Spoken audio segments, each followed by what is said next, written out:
want to shine like a sun, first burn like a sun। ये शब्द हैं Bharat Ratna APJ Abdul Kalam जी के। इनकी जीवनी और व्यक्तित्व इतना बड़ा है कि उसे बताने में शायद शब्द कम पड़ जाए, लेकिन फिर भी आज हम आपको कलाम साहिब की सादगी का परिचय देंगे। आज 15 अक्टूबर है और उनका जन्मदिन भी। नमस्कार दोस्तों, आप देख रहे हैं एडू वार्ता। आज की इस एजुकेशन वीडियो में हम जानेंगे डॉक्टर एपीजे अब्दुल कलाम के बारे में कुछ रोचक बातें। डॉक्टर अब्दुल कलाम का पूरा नाम अबुल पाकिर जैनुलब्दीन अब्दुल कलाम था और उनका जन्म 15 अक्टूबर 1931 को तमिलनाडु के रामेश्वरम में एक मुस्लिम परिवार में हुआ। कलाम अपने 5 भाइयों और एक बहन में सबसे छोटे थे। इनके पिता जैनुलब्दीन एक नाविक थे जो रामेश्वरम में आए हिंदू तीर्थ यात्रियों को एक छोर से दूसरी छोर तक ले जाते थे। शुरू से इनका परिवार की आर्थिक हालत ठीक नहीं थी। कैसे भी करके 2 वक्त की ही रोटी मिल जाए, वह भी इनके जीवन के लिए बहुत था। आर्थिक हालत खराब होने के कारण अब्दुल कलाम को छोटी उम्र में ही काम करना पड़ा। वे अपने परिवार का सहयोग करने के लिए स्कूल के बाद अखबार और मैगजीन बेचने जाया करते थे। इतनी मेहनत के बाद भी अब्दुल कलाम साहिब अपनी पढ़ाई मन लगाकर किया करते थे। हमेशा कुछ ना कुछ नया सीखने की भूख इनके अंदर रहती थी। इन्होंने अपने स्कूल की पढ़ाई पास के ही एक साधारण स्कूल से की। कलाम साहिब का स्तर बहुत ऊंचा था। यूँ तो उनका जीवन का हर लम्हा बहुत महत्वपूर्ण है, लेकिन एक रोचक घटना हम आपको बताएंगे। जब कलाम साहिब क्लास 4th में थे तो विद्यार्थी थे जब स्कूल की सारी क्लासेस स्कूल परिसर में ही लगती थी। गणित की एक शिक्षक जिनका नाम रामकृष्ण अय्यर था, वे क्लास 2 के विद्यार्थियों को पढ़ा रहे थे और कलाम साहिब उनकी क्लास से अचानक से गुजर गए, जिस पर वे बहुत नाराज़ हुए और कलाम साहिब को अपने पास बुलाया और उनकी पिटाई की।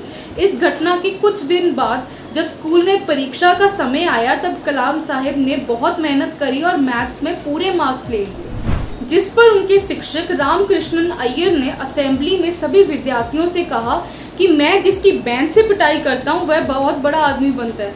मेरे शब्द याद रखिएगा कि ये स्टूडेंट यानी कलाम साहिब इस स्कूल का गौरव बनने जा रहे हैं। आगे की पढ़ाई के लिए कलाम साहिब ने तिरुचिरापल्ली के सेंट जोसेफ कॉलेज में एडमिशन ले लिया, जहाँ से इन्होंने 1954 में फिजिक्स से ग्रेजुएशन किया। कलाम साहिब की आर्थिक हालत ठीक नहीं थी, फिर भी कलाम साहिब अपनी पढ़ाई में डटे रहे और आगे भी अपनी पढ़ाई जारी रखी।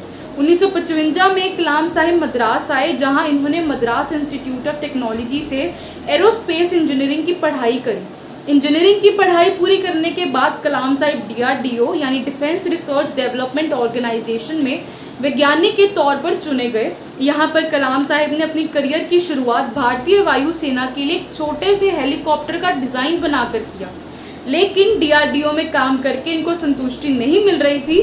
DRDO में एक सीमित काम होता था जो रोज़ रोज़ दोहराना होता था, लेकिन इनका व्यक्तित्व इतना ऊंचा था कि ये सीमित काम तक बंधे नहीं रहना चाहते थे। 1969 में कलाम साहिब का ट्रांसफ़र इसरो यानी इंडियन स्पेस रिसर्च ऑर्गेनाइजेशन में हो गया था। यहाँ पर ये भारत के सैटेलाइट लॉन्च परियोजन के डॉक्टरेट पद पर नियुक्त किए गए थे। इस परियोजन को इन्होंने सफलतापूर्वक पूरा किया, तभी उन्हें एहसास हुआ कि वह शायद इसी काम के लिए बने और उन्होंने कभी पीछे मुड़कर नहीं देखा। कलाम साहिब ने एक से बढ़कर एक मिसाइल भारत को दी, जिसके लिए उनको मिसाइल मैन के नाम से भी जाना गया है और दुनिया को दिखा दिया कि हम भारतीय किसी से कम नहीं है। 2002 में उन्हें राष्ट्रपति पद का उम्मीदवार बनाया गया और 2007 तक वे भारत के राष्ट्रपति रहे। बढ़ती उम्र में लोग अक्सर आराम करते हैं, लेकिन कलाम साहिब ने आराम करने की जगह कई जगह प्रोफेसर के पद पर कार्य किया। मानवता की भलाई और मनुष्य का जीवन बनाने के लिए कलाम साहिब ने अपना जीवन समर्पित कर दिया। कलाम साहिब के बड़े बड़े कामों की वजह से उनको कई सम्मान मिले, जैसे 40 विश्वविद्यालयों द्वारा कलाम साहिब को डॉक्टर की उपाधि दी गई। उसके बाद 1981 में पद्म भूषण, 1990 में पद्म विभूषण, 1997 में कलाम साहिब को भारत का सबसे बड़ा सम्मान भारत रत्न से नवाजा गया। अब्दुल कलाम साहिब ने कुल 25 किताबें लिखी हैं, जिनमें wings of fire, India 2020 a vision for new millennium, ignited minds, unleashing the power within India, my journey transforming dreams into action इत्यादि शामिल हैं। कुल किताबों में से तकरीबन 12 किताबें उन्होंने अकेली लिखी हैं। कुछ उन्होंने को ऑथर की है, यानी कि किसी और ऑथर के साथ मिलकर लिखी है। उनकी किताबें एक इंस्पिरेशन है भारत के युवाओं के लिए। 27 जुलाई 2015 को अब्दुल कलाम साहिब ने दिल का दौरा पड़ने के कारण दुनिया को अलविदा कह दिया।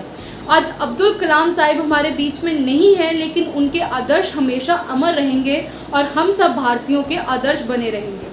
आज के लिए इतना ही। मेरा नाम है रिद्धि भंडारी और आप देख रहे हैं एडुवार्ता। अगर आपको वीडियो पसंद आया हो तो लाइक करें, शेयर करें, अपने विचार और सुझाव हमें कमेंट कर बता सकते हैं। अगर आपने चैनल सब्सक्राइब नहीं किया है तो लाल बटन दबाकर सब्सक्राइब कर दें और अपडेट पाने के लिए बेल आइकन दबा दें। धन्यवाद।